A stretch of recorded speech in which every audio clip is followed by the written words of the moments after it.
The man with the magic schlong of a jonger. Denmark's national broadcaster launches children's cartoon about a man with the world's longest manhood who uses it to steal ice cream, fly like a helicopter, and light a barbecue. When I saw the story, I had to talk about it. I haven't read the story. That's what I always say most of the time. I just see the headline and I'm like, okay, this sounds like it's going to be interesting. I had it on the back burner. It came out about 10 days ago from the time I'm recording this. I had to read this. There's got to be something to it. The United States has Drag Queen Story Hour. So if this is what they make it out to be, they're going to have to step their game up here in the US because Denmark looks like they're trying to take the cake, so to speak. Speaking of which, if he does have the world's longest manhood, he could actually, literally, take the cake with his manhood. Feed himself too. John Dillermand literally translates to John Penis Man in Danish slang. Animation made its debut on children's channel DR Ramasjang on January 2nd.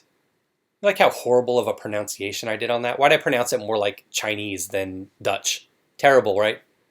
Sparked debate over what's appropriate for kids aged 4 to 8, the target audience.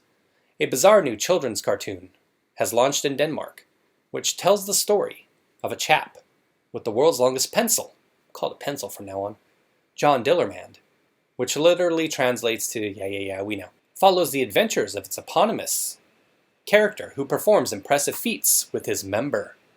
From rescue missions and taming lions to flying like a helicopter, lighting barbecues, and stealing ice cream from unsuspecting kids.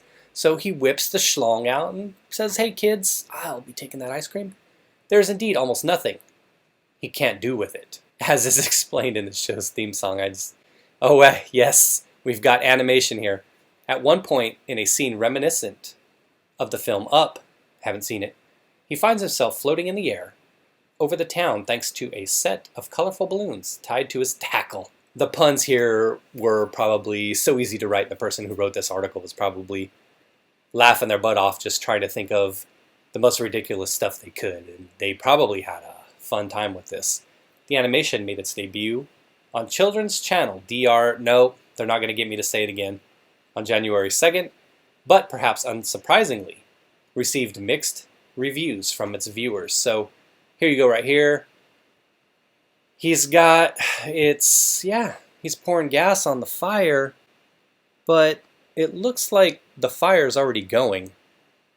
Unless you're trying to tell me those are burgers already there, but if he's pouring more gas on an open fire, he might roast his wiener, so he might want to watch himself. All right, so we've got the ice cream. What is he doing? He uses his ginormous member to tame a lion, scaring other children. See, he uses it for good, right? I guess they're just random lions roaming around, though. So, they got all the way on top of the... I just saw that.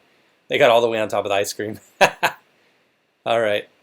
Okay. Oh, there he goes. He's floating away on the balloon.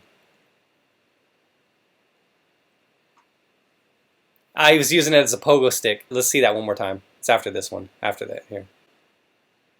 There. Pogo sticking around with the... Oh my goodness. The first of the 13 episodes has been watched more than 140,000 times and has sparked debate over what is appropriate for children aged 4 to 8, the show's target audience. Danish public broadcaster DR, the country's equivalent to the BBC, defended its cartoon, writing on Facebook on Tuesday, "We think it's important to be able to tell stories about bodies." So that's what they're going with, huh? That's the best they could. Legitimately, I guess that even if it's a troll job or if it's meant to be humorous, how are you going to sell it? How could you really sell it when confronted?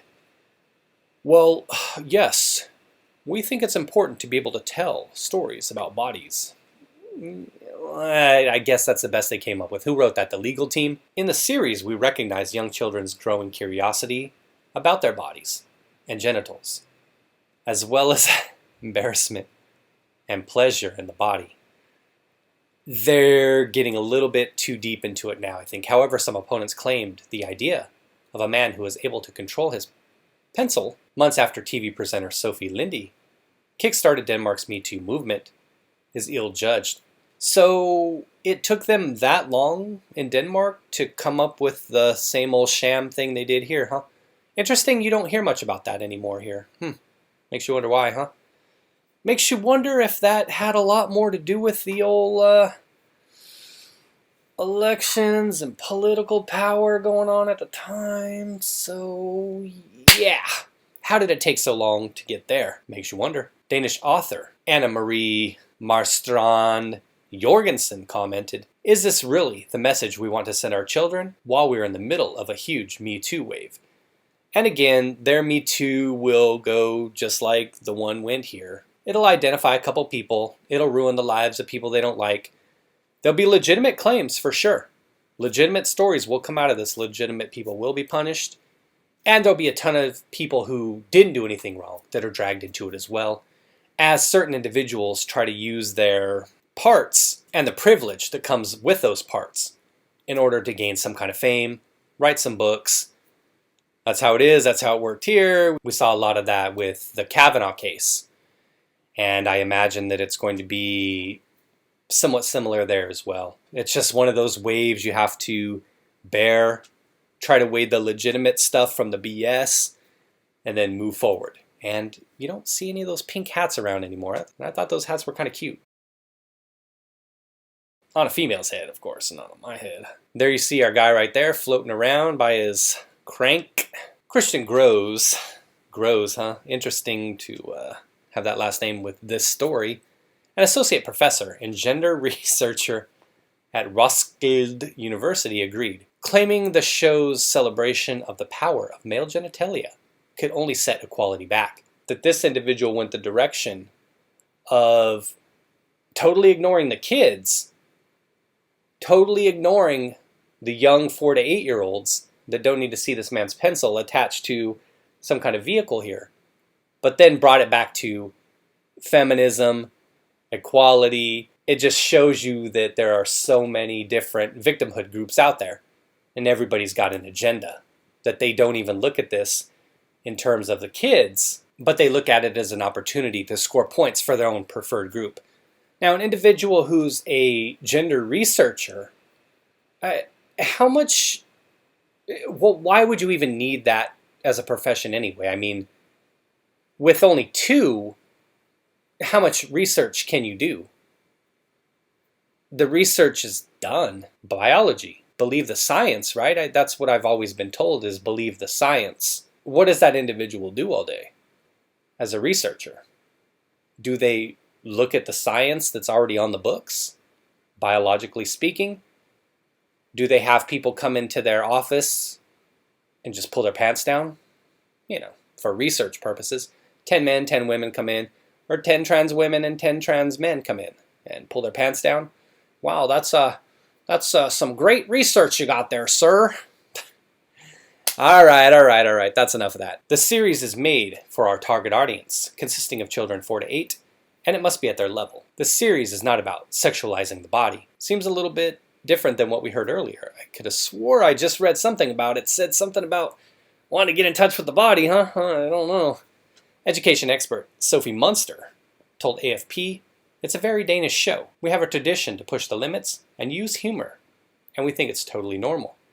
The debate is from an adult perspective, in which the long pencil is sexualized. Children have a different perspective. The size of the pencil is exaggerated so much, the children realize it's a joke." And Erla Hodgsted, a clinical psychologist who works with families and children, say parents may be overreacting. It does raise a lot of interesting questions, because I thought about it that way too when I was reading this. I was thinking, well, kids, they aren't necessarily going to know what that is, or they'll see it as something that's funny or a joke, and they may not even think much about it because they know it's not realistic. They know that when they look down, they don't see, first of all, it doesn't look like a candy cane, and it doesn't grow, and it can't help one fly. So from that perspective, yeah, I get it. I was thinking about that as I was reading through this. Additionally, I would say, though, maybe more so on the other side of things, you would have a situation where this obvious grooming, I would say, of young individuals. Now, I'm not talking just specifically related to this, but I'm saying how young individuals are easily manipulated, or their minds are easily molded because they're still forming, they're still trying to find their way through life. And even individuals in their 20s, 30s can still be easily manipulated by the media. They just aren't able to think for themselves. So to try to put this stuff out there for kids, I don't doubt that there are individuals that would try to take advantage of this. And I think that that would be the whole kind of debate. Take advantage of it or try to condition people, as I said. Now, of course, you don't know what's in somebody's mind. What we do know is there's certainly a lot of creepy people in Hollywood. We're talking about our entertainment industry specifically. I'm not talking about the Dutch. From the US perspective, we have so many creeps and predators all over Hollywood, all over the entertainment industry, that look to take advantage of kids. We've heard about kid actors that have come out and made those claims about being taken advantage of. Corey Feldman was one that I recall. And there's probably a lot of others, but he's just one that I recall off the top of my head about some claims he made. Now, are those true or not? I don't know. But to have individuals out there, again, talking about the US, that would try to use this to their advantage to condition and to try to get kids more sexualized, it wouldn't surprise me because, as I said, Hollywood is full of creeps and weirdos, and the entertainment industry has a lot of gross people in it in general. Not saying everybody's bad, of course, but it just wouldn't surprise me if some people try to take advantage of this. And that's why some people may be defensive. So there's a whole lot of argument, a whole lot of minutia about this to get into, but I can see it from both perspectives. Like I could see the different sides of things, that it's meant as a joke, but at the same time, people take it seriously because kids are precious. They're innocent. They can't fight for themselves a lot of times because they're too small, and they need to be protected in some ways. But I get it from both sides, and obviously there's more sides to it than this and a lot more analysis to it. But it was a funny story. It goes on for a little bit longer. You get the point, so to speak. Thanks for watching, everybody. Take care and be well.